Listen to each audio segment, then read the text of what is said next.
इस वीडियो में हम लोग डिस्कस करेंगे प्रिंटफ और स्कैनफ के बारे में। ओके, ये दो फंक्शन होते हैं सी प्रोग्रामिंग में। ये ऑलरेडी हम लोग डिस्कस कर चुके हैं थोड़ा बहुत प्रिंटफ के बारे में, लेकिन स्कैनफ के बारे में अभी तक डिस्कस नहीं किया है।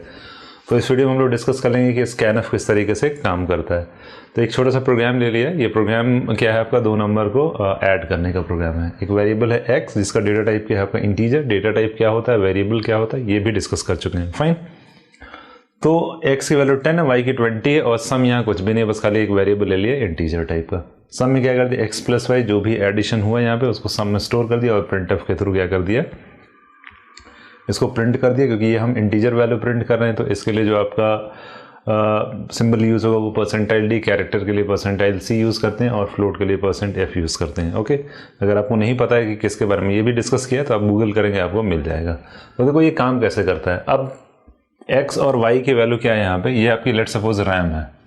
थोड़ा बहुत मेमोरी का भी यहाँ टच ले लेते हैं कि किस तरीके से ये आपका वैल्यू स्टोर होती है, ये भी देख लेते हैं। तो यहाँ x है, ये वेरिएबल x है, इसकी वैल्यू क्या है आपकी 10। लेट सपोज इसका एड्रेस क्या है 1000।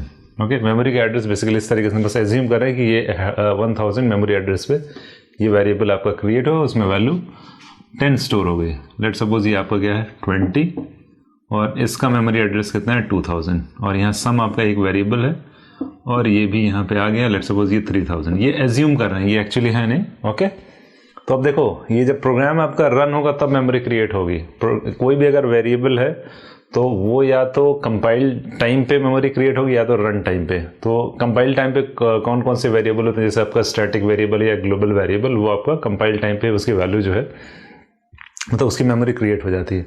खैर वो सब अभी हम लोग डिस्कस नहीं कर रहे हैं। तो ये आपका जो है वेरिएबल है जो नॉन स्टैटिक है या नॉन ग्लोबल है, उसकी मेमोरी रन टाइम पे क्रिएट होगी। फाइन। अब यहाँ देखो इसकी वैल्यू तो 10 हमने इनिशियलाइज कर दी, y यहाँ 20 भी इनिशियलाइज हो गया है, लेकिन सम यहाँ कुछ भी इनिशियलाइज नहीं किया है क्योंकि इसको ऐड करने के बाद इसमें स्टोर करेंगे। तो यहाँ कौन सी वैल्यू होगी, क्या यहाँ कोई वैल्यू होगी या ब्लैंक होगा? नहीं, ये ब्लैंक नहीं होगा। यहाँ पे क्या आएगी आपकी गार्बेज वैल्यू। ये एक इंपॉर्टेंट पॉइंट समझने के लिए। अब देखो यहाँ एक इंपॉर्टेंट पॉइंट ये है कि अगर ये program same program compiler to compiler क्या करेगा, ये वैरी करेगा सम की वैल्यू। कहीं कहीं सम की वैल्यू अगर आप प्रिंट करोगे, लेट्स सपोज यहाँ डिक्लेयर कर दिया है सम और इसके बाद यहाँ एक स्टेटमेंट लिख दिया प्रिंटफ और प्रिंट कर दिया इसकी वैल्यू, तो कहीं कहीं 0 दिखाएगा, कहीं कहीं गार्बेज। ये सब गार्बेज ही, ऐसा नहीं है कि इसकी बाय डिफॉल्ट वैल्यू 0 होती है। नहीं, कोई भी नॉन स्टैटिक वेरिएबल की वैल्यू जो है बाय डिफॉल्ट जो होती है वो गार्बेज। कोई भी आपसे पूछे कि अगर आपने एक वेरिएबल डिक्लेयर किया है और उसकी वैल्यू कोई भी इनिशियलाइज नहीं की, अगर हम उसकी वैल्यू प्रिंट करेंगे तो क्या आएगा, गार्बेज वैल्यू। क्लियर? 0 अगर आ भी रहा वो भी गार्बेज ही है। फाइन। तो ये तो हो गया, इसकी वैल्यू सम 30 प्रिंट हो जाएगा। फाइन। अब लेट सपोज यूज़र क्या चाह रहा है कि यूज़र एक ऐसा प्रोग्राम लिखना चाह रहा है कि जब प्रोग्राम रन हो रहा है, रन होने के बाद जो आपको आउटपुट स्क्रीन दिखता है वहाँ उसकी वैल्यू इंटर करे और सम की वैल्यू आ जाए। तो हम क्या करेंगे, इस प्रोग्राम को मॉडिफाई करेंगे। ये तो एक बेसिक सा प्रोग्राम है। अब कैसे जो है स्कैनफ का यूज़ करके हम वैल्यूज़ को रन टाइप पे इंटर करेंगे वो देखते हैं। ओके, सो अब देखते हैं। Okay, same variable int x, y, सम, यही 3 वेरिएबल, लेकिन यहाँ हमने x और वैल्यू y की वैल्यू को कुछ भी इनिशियलाइज नहीं किया। तो इसमें क्या आएगा, यहाँ भी आपकी गार्बेज वैल्यू आएगी और यहाँ भी क्या होगी, गार्बेज वैल्यू। ये वैल्यू कुछ भी हो सकती है इस तरीके से 2, 3, 6, 7, 8, 9 कुछ भी आ सकता है। ये क्या है हमको इससे मतलब नहीं है। तो इन तीनों वेरिएबल में गार्बेज वैल्यू आ जाएगी। अब देखो यहाँ प्रिंटफ हमने लिख दिया enter the values of x and y। ये आपको जैसे ये प्रोग्राम रन करेंगे तो आउटपुट स्क्रीन पे ये लिख के देगा। अब देखो इंपॉर्टेंट पार्ट क्या है, ये आपका स्कैनफ फंक्शन। तो स्कैनफ फंक्शन जो होता है वो कहाँ होता है, आपका लाइब्रेरी जो हम लोगों ने डिस्कस किया हुआ है हेडर फाइल, उसके लिए क्या लिखते हैं, #include stdio.h। ओके, तो ये इनपुट आउटपुट। तो प्रिंटफ और स्कैनफ दोनों क्या होता है इसी हेडर फाइल में इंक्लूड। तो इसीलिए जब भी हम प्रोग्राम लिखेंगे तो इसको इंक्लूड करना पड़ेगा। लेकिन अब तो कंपाइलर बहुत स्मार्ट हो गए हैं, तो अगर आप ये लाइन भी नहीं लिखते हैं तो भी ये प्रोग्राम एग्जीक्यूट होगा, बाय डिफॉल्ट वो इंक्लूड कर देगा। फाइन। तो आप देखो यहाँ क्या लिखेंगे, %d। कौन सी वैल्यू हम यहाँ इंटर करेंगे रन टाइम पे, वो क्या %d, क्योंकि हमने क्या किया वेरिएबल जो डिक्लेयर किया वो इंटीजर है तो उसके लिए फॉर्मेट स्पेसिफायर क्या होता है, %d। फाइन। अब देखो यहाँ क्या m%x, ये आपका एंड कहते हैं लेकिन यहाँ क्या है आपका m% बोलते हैं, m%x। x क्या है आपका वेरिएबल, वेरिएबल क्या है आपका x, m% का मतलब एड्रेस ऑफ दैट वेरिएबल। जैसे अगर लिखा है m%x, इसका मतलब एड्रेस ऑफ दैट वेरिएबल। इससे ये पता चल जाएगा अच्छा यूज़र इस एड्रेस पे वैल्यू इंसर्ट करेगा। लेट सपोज ये जब स्टेटमेंट एग्जीक्यूट हुआ तो x की वैल्यू यूज़र ने क्या इंटर की 10, तो अब यहाँ जो आपकी गार्बेज वैल्यू थी जो भी रही होगी वो ओवर राइट होगी, इसकी वैल्यू 10 हो जाएगी जैसे ही ये स्टेटमेंट एग्जीक्यूट होगा। स्कैनफ का ये मतलब होता है। नेक्स्ट स्कैनफ परसेंटाइल डी, क्योंकि ये भी आपका क्या है, आपका वाई भी इंटीजर है तो वही सेम फॉर्मेट स्पेसिफायर यूज़ करेंगे। और m%y, वही सेम चीज़, y एक वेरिएबल है जो कि यहाँ आपकी मेमोरी में वो क्रिएटेड है, उसकी मेमोरी, उसका एड्रेस क्या आपका 2000, तो इससे पता चल जाएगा अच्छा इस पर्टिकुलर एड्रेस लोकेशन पे हमें वैल्यू स्टोर करनी है। लेट्स सपोज ये वैल्यू क्या है 20, तो यहाँ 20 आ गया।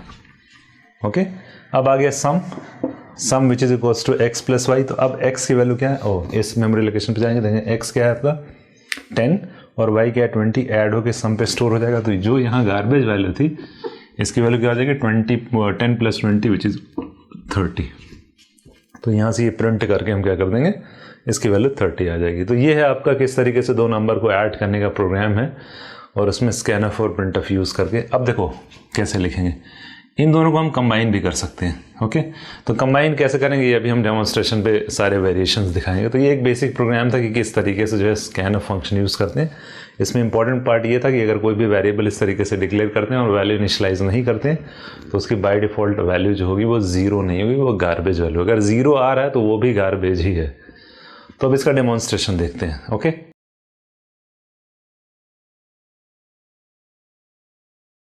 तो ये आपको प्रोग्राम है। अब इसमें देखो यहाँ मैंने दो वेरिएबल लिया हुआ है, जिसमें वहाँ एक्स वाई लिया था, n1 n2 ले लिया ताकि इजी रहे कि नंबर 1 नंबर 2 और सम वेरिएबल। तो n1 और n2 की बाय डिफ़ॉल्ट वैल्यू और सम की बाय डिफ़ॉल्ट वैल्यू क्या होगी, गार्बेज वैल्यू। अब देखो ये हमने क्या किया, प्रिंटफ यूज़ किया है ताकि स्क्रीन पर हम प्रिंट कर सकें enter the value of n1, ये दिख आएगा।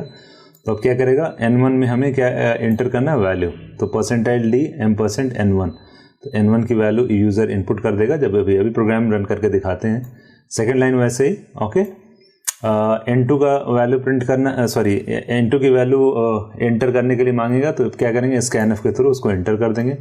और यहाँ क्या n1 और n2 की वैल्यू यूज़र ने इनपुट कर दी, यहाँ ऐड भी हो गया और सम में वो असाइन हो गया। उसके बाद हमने क्या किया, सम को प्रिंट कर दिया। तो देखो रन करके दिखाते हैं इसको।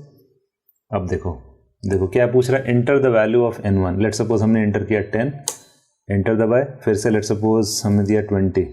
अब क्या आ रहा है, सम इक्वल टू 30। अब देखते हैं कुछ दूसरा इनपुट करके। तो अब यहाँ में मैनुअली चेंज नहीं करना पड़ेगा, सिंपली रन करेंगे प्रोग्राम। लेट सपोज हमने लिया 20, एंटर किए 30। ओके, 20 प्लस 30 50, तो आंसर 50 आ गया। तो इस तरीके से आपका हो जाएगा। अब देखो अगर मान लो यहाँ पे हमने क्या कर दिया, प्रिंटफ एक यूज़ करें, यहाँ दो और स्कैनफ अलग अलग यूज़ कर रहे हैं, तो हम दोनों को अलग अलग भी कर सकते हैं। देखो enter the value of n1 and n2। Okay, इस तरीके से कर सकते हैं। और ये हटा देते हैं, ये नहीं, ये प्रिंटफ वाला तो रहेगा, ये हो गया। और इसकी जगह पे इसको लेट सपोज इसको हमने क्या कर दिया, कमेंट लाइन कर दिया और स्कैनफ को भी कमेंट कर दिया। तो मतलब ये अब विजिबल नहीं। तो हमें क्या करना है, यहाँ दो वैल्यू इंटर करानी है, तो हमें क्या करना होगा, फॉर्मेट स्पेसिफायर 2 लेना पड़ेगा और m%n1 m%n2, बस खाली इसको कंबाइन कर रहे हैं और कुछ नहीं है। तो ये हो गया।